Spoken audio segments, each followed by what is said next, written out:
What up? Hey. What are you, Eminem?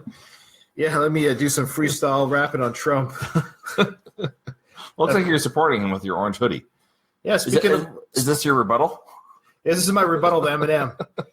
I will not even attempt any kind of funny rap or any kind of rap whatsoever. You got the white down. I have the white down. We're about the same age, actually, Eminem. Oh. Yeah. Wow. I think that's where the similarities end. I think he has a lot of money and a lot of fans. I have neither fans nor money. Well, currently, we have no live viewers. That's okay.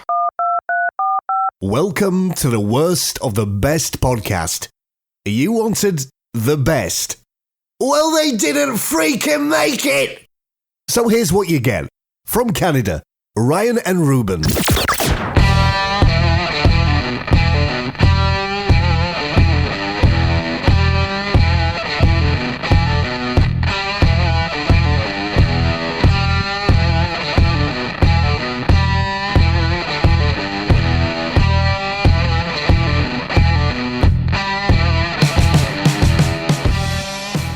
Welcome to the Worst of the Best podcast. Today we are doing late night talk show hosts, or as the Emmys refer to it as, Variety Talk Series. Variety Talk Series, yeah. Whoever says, hey, what's your favorite Variety Talk Series host? My favorite variety talk show host?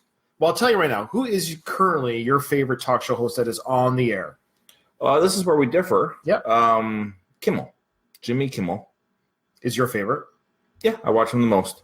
Yeah, my favorite, again, doesn't mean I love Kimmel, but I laugh. Here's the thing. I laugh at Conan more. Like, I laugh at his jokes, his style. So it doesn't mean Kimmel's not talented and not good. I love the self-depreciating humor that Conan has. I relate to it, and I like it. And I've been watching him for years. You actually introduced me to Kimmel. Yeah, it's interesting. Yeah, I had to warm up to it. I'm a Letterman fan. So, yes, Ruben and I agree completely that the best talk show host, other than the king of all time, Carson. Chevy Chase. Carson was king, but out of his students, the best was David Letterman. I love David. What I like about Carson was better than Letterman as an entertainer. Letterman is better as an interviewer. Yes, great interviewer. And that's what I like kind of the most is the interviewing ability to. Is this my water? Is this my water? Is this your water? Yeah. Do we have enough time? Do we have enough time for this segment? Are we cutting to show? Are we cutting? Is this my water? Is this water, right? This is water, right? Is this water? Oh, we should have a sidekick each. Hey, that'd be a good episode. All the late night talk show sidekicks. Who's the worst? Nobody's going to watch that episode. Nobody. We already don't have anyone watching our shows, Ruben. We probably shouldn't pick topics about. Okay, well, let's do it quickly then. Who's the worst late night sidekick? Who's that guy with? I think is it Corden or James Corden? What's his name? We're the guy with the afro. Who's the guy with? Who's that older gentleman with the glasses? It looks like he's a cheap knockoff of Stephen Colbert, but he's a sidekick. Oh, Jamie Oliver. Is that who has no? But he's not this guy. But he is a talk show host. But there's a guy that stands to the side. Okay, I don't watch. Okay, maybe it's Fallon. Doesn't Fallon have a guy that he talks to sometimes on the side? Yeah, Fallon does. Older guy with glasses. Yes, that's the guy. Yeah, boy, Higgins. We won't say anymore. I don't want to say anymore because we're going all over the place here. So let's go with the sixth. Let's rein it in, Ryan. Rein it in. We are now. The Emmys has chosen the best variety talk shows out there. We are going to throw in our picks, which is Conan. And who is it nominated? Conan and who? Fallon. Fallon were nominated. Well, we know they were not nominated. So Conan for me will never be the worst list on any talk show host. That goes without saying. I love Conan O'Brien. I love him. See him on TBS, on CTV in Canada. I love his humor. My sons who are 19 and 17, even the younger generation, they were unsure of him at first because they were raised on Kimmel type thing. But I showed them Conan, and they too love Conan O'Brien. So I just highlights of Conan O'Brien, or he goes to like foreign countries and does full shows there. He does the Comic-Con, which he does very good at that.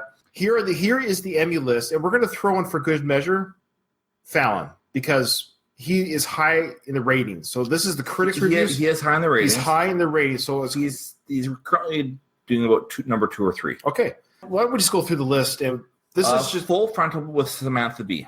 Full Frontal with Samantha Bee. Well, let's talk about each one as we go through it. This is in no particular order. We're just reading. Her content, I think, is overall strong. Sometimes I feel like she swears for shock value, opposed to. Well, she's full. I mean, she's Full Frontal.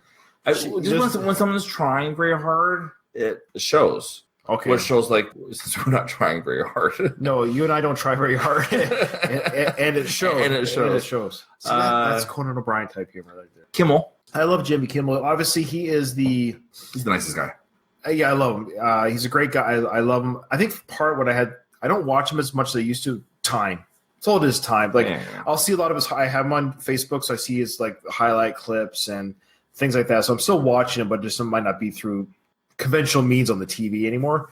But I watched him for the very beginning of his show because I used to watch on the Man Show with Adam Carolla. So when I heard that he got a late night show at ABC, Adam Carolla. I met him on my last podcast. That's awesome. This is your Jimmy Kimmel connection. Yeah. Cool. You're 1 degree short of meeting Jimmy. You met his best friend. Yeah, actually, on another episode of the Ruban Show. Believe it or not, that's still a thing. The Ruban Show. We haven't plugged that in a while. His daughter is doing a segment. Oh, cool. Or she's already done the segment, yeah. On the Ruban Show. Yeah. Cool. Check that out on the Ruban Show. It's on YouTube. Just Google the Ruban Show. It's terrible. Anyways. So Carolla and Kimmel's daughter are both, there's connections there. Cool. 1 degree of separation. Okay, moving forward, we have John Oliver. We have lots of time here. We're gonna let's talk more about Kimmel. I just want to say, my goodness, please. Kimmel, he's in hot water right now. He seems to be getting a lot of flack from like Fox News and all these. It's crazy. What is going on here? Tell me. Why don't you tell me a little bit? What has it got to do with the medical thing with the son? And then I guess he said that wouldn't it be nice if children didn't have to die because they couldn't afford medical care, that we valued human life and more than money. So that was pretty radical for him to say such a thing. And then also something to do with the Harvey Weinstein issues. Well, we can get to that in a moment. And then it was the Vegas shooting. Okay. Because he's from Vegas, right? He's from Vegas. Yeah. And so it hit him in his hometown of like, why do people need AK-47s? Why buying 33 guns within a year not raise an alarm bell? Oh. You got everything okay over there? Yeah, I was letting this go. So that was... okay, so he's in a little bit of hot water. So he just brought up his opinions, and so people say, I hate you because of that. Oh, yeah, and then he said he doesn't like Trump. So then there was hatred there. So if you don't agree with them... You don't like him. Then you don't like him. And that's fair. That's democracy. I don't agree with everything he says. Yeah, well, that's what I mean. But I don't get my panties in a twist. No, yeah. You know what I mean? Like, why? He seems to be... I've never seen him such hot water before. He seems to be kind of the punching boy for the... Yeah, for the conservatives. Conservatives, yeah. So, and then for the Harvey Weinstein thing, he found out on his Wednesday show, whatever day it came out. So he does 4 shows a week. Right, they record 2 in one day. And then they record 2 in one day. And so then there's no jokes. There's no jokes on the Harvey Weinstein because during the recording, the big breakout news hadn't come out, so people thought he was ignoring. So Trump Jr. thought he was ignoring. You got everything okay over there, Ruben? Yeah, it's just a phone call. I missed the phone call. Must be nice. It might be Harvey Weinstein's lawyers calling us, or Jimmy's. Yeah, so people thought he was whatever. Yeah. It's just very weird that somebody says something you don't like, fine. But you've made it big when what you're saying now becomes like, what's the opinion of Jimmy? Yeah. It makes news. Yeah. Anyway, so that's where he's in hot water. He's a nice individual. I think so. I don't think he's a jerk. And they showed some video of him on the Man Show playing What's in My Pants. A segment with a paid person. Oh. Who they were just people on the street randomly? No, he didn't go after and target people. Oh. He tried to use his power to... Yes, they were all adults. Yeah. And they were paid. And they were consenting adults who agreed to the thing. I know. Yeah. It's a gimmick. I like how they try to throw the same light of Harvey Weinstein. I know. The creepiness of this goof. Let me just say, this guy is a creep. When your base isn't that bright, then that's what you do. When I say that bright, doesn't mean that they're dumb. It just means they haven't looked into it. Right. Does that make sense? We're defending Jimmy Kimmel right now. I don't know. Leave him alone. Free Kimmel. Free Kimmel. Free the Kimmel. Free the Kimmel. Come on, that was funny. John Oliver is the next one. John Oliver on HBO. Last week tonight with John Was he on the John Colbert show? He was. Yeah. Okay. moving forward. Yeah. Real Time with Bill Maher. Bill Maher. He's kind of like he's an old guard. I've watched. He's a what? Part of the old guard. Oh, wow. Yeah, he's been around for a while. He did Political Incorrectness for a while there. I think it was NBC. Then it became too politically incorrect, and he moved to HBO. He's one of those characters for me because I've seen many of his episodes, and where there's times where I really like how he sounds and how he thinks, and there's times where I don't like how he sounds and how he thinks. But that's, I guess, part of being human. Yeah. But I find his guests and his roundtables engaging. So it's not really. And so I'm not a big fan necessarily of his stand-up or his opening shtick at the beginning. But when I do watch him, I do like his guests, his roundtable discussions, and he's, I say brave enough, but he will bring people on who oppose him. Yeah. And he's not afraid to have the discussion. He's had his own crowd boo him. I respect his bravery in the ring. He puts himself in the ring, states his opinion, and it's not that uninformed. He's actually pretty informed. Yeah, he goes toe-to-toe with some pretty smart thinking people. So as far as an interviewer goes, yeah, he's pretty good at that. Somebody maybe like Fallon might not be able to really go toe-to-toe with anyone who can think. Well, Fallon did say recently that he's not interested in politics, just pop culture. Fair enough. Okay. He's got a pop culture show. You know what I mean? I like to call a spade of what it is. Yeah, sure. He's that's fine. Absolutely. All right, so we got James Corden. James Corden. See, I couldn't even remember. I knew it was... He's the Carpool Karaoke gentleman from England. Okay. Now I'm going to start revealing a little bit of my pick, but it might not be my pick. I've got a couple in my head right now. So for the worst, James Corden, I'm not bought on at all. Bless his heart for being lucky. Oh, yeah. Let me just say, this guy, I feel like he just fell off the British truck into American television, and all of a sudden we're supposed to like this guy. And it's like, who are you? And he's on late night. Oh, well, Craig Ferguson kind of paved the way. Sure. I think they're literally like, who's another guy with an accent that we can bring over? Yeah, Ferguson was Scottish or Irish. I believe Scottish. Yeah. Who has another accent that's not American that's funny and adorable and likable? Craig Ferguson, by the way, was one of the best interviewers. Yeah, he was good. Good at his job, too. Much like Seth Meyers, he did not need a card. Mm-hmm. He can just do it off the top of his head. Dave Letterman. No cue. No, Letterman would have cue cards. No, but that was the thing. But a lot of people didn't like to come on the show because he would stray from the. That's true. He'd stray from the card. That's true. They always say, "Oh, that wasn't on the." Nope. Well, one of the things I love about Letterman. Yeah. So Corden, let me just say, Corden, I'm going to give you my grief right now about him. Might not be my pick for the worst. I feel like his whole show is designed to be viral. Yeah. You know what I mean? Like, well, nobody's watching TV. I understand. Maybe. Okay. That's just old curmudgeonly Ryan missing the old days of just people coming in, plugging their show. There's comedy bits, and you move on to the next one. Not this rotating viral. Mm-hmm. But he does like the Tom Hanks movies in 2 minutes, and they're all running through. It's like, and then the carpool karaoke. The carpool karaoke. This is the biggest. The carpool karaoke drives you at the wall because we're supposed to believe. Mm-hmm. We're supposed to believe that James Corden, his name Corden, knows every Britney Spears song off by heart. Uh-huh. He's a 30-something-year-old guy, and he's singing away the Britney Spears songs and just digging it. Like they could just throw any Britney Spears song in. And he's kind of a decent singer, so he can kind of pull away, throwing these songs out loud. Like, you're not a Britney Spears fan. Here's a little trivia for you. Right. Carpool Karaoke saved somebody's life. When the Red Hot Chili Peppers were doing it, they went out to the car for a break or whatever, because it's like a 4-hour shoot. Oh, I think I heard about this. Yeah, go on. This woman comes over her house with her baby choking. Oh, yeah. And Anthony Kiedis knew what to do and saved the baby's life until the paramedics came. That's good that they didn't just give it away. That's terrible. That's terrible. I don't know. Like under the bridge or something. I knew that was going to be the next thing said. Yeah. Okay. I'm done. Okay, all right. So, anyways, that's my Jimmy Corden. I know we're on the last 5 minutes. Okay, sure. So. And then we have, that was for the Emmys picks. These are the Emmys picks. Well, we've got Stephen Colbert, who replaced Letterman. Oh, yeah, Colbert. Yeah. So he did what was his show that he did all the time? The big one that he. I think it's called Stephen Colbert Show.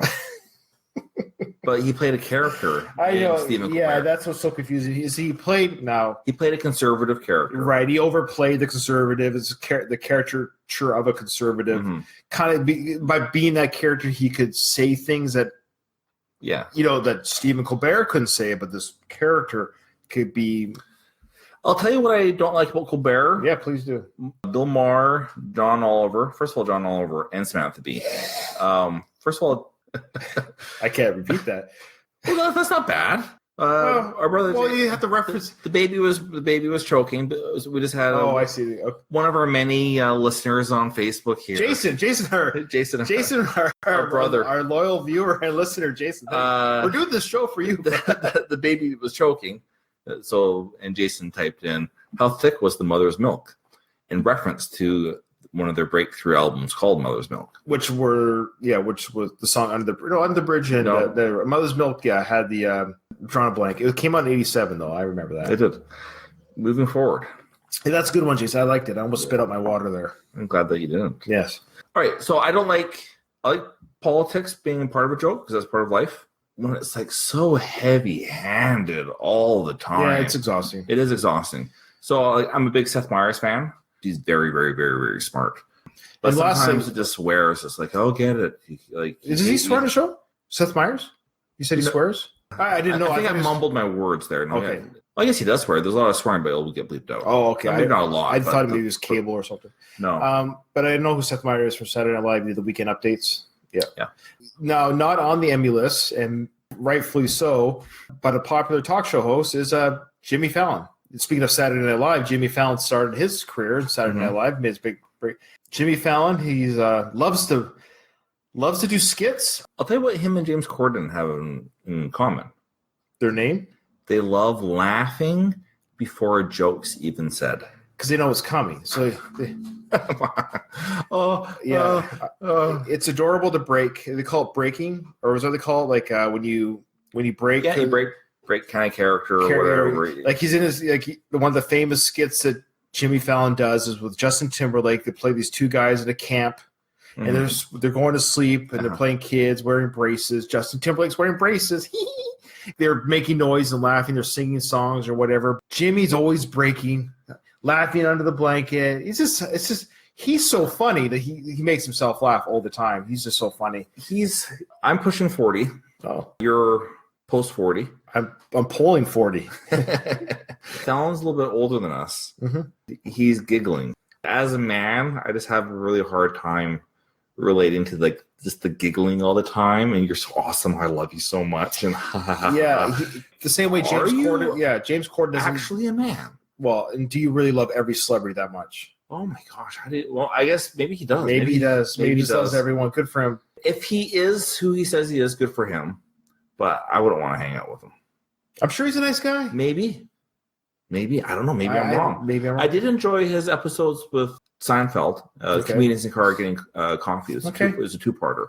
I did enjoy it. You know what? And I liked him on Saturday Night Live. I had no problems with him on Saturday Night Live. I liked him in the movies. Oddly enough, I was one of the few people. Fever Pitch was a fun movie. I love Fever Pitch. So, again, this is not slighting him as a person, character, or whatever that might be. It's just when it comes to talk show hosts, that's my pick for worst. I like a little cranky. Don't take yourself seriously. It's my pick for worst, by the way. I just dropped it with a big announcement. He is, out of all the talk show hosts, he's the worst of the best. He's a high viewed, high viral video guy. I think if I had to choose between him and Corden to watch one night, I probably might choose Corden just to see something. Have you ever watched Samantha Bee? I haven't, so I can't. So for the record, I have, and so therefore it's Samantha Bee. Okay, fair enough. Maybe if I watched Samantha Bee, Chelsea Handler didn't get mentioned. I'd rather watch Chelsea than Sandra Bee, and I've watched Chelsea. All right, well I'd love to have a career that great. Absolutely, Jimmy. Good on you, Fallon. Yeah, absolutely. You're a multi-millionaire. You've got a lot of celebrity fans, so you have more than one viewer on your show. So we're the worst. We're the worst. We're truly the worst. But you're just the worst of the best talk show hosts. So. All right. We got another episode coming up. Remember. Yes, Ryan. In front of every silver lining. Go on. There's a cloud.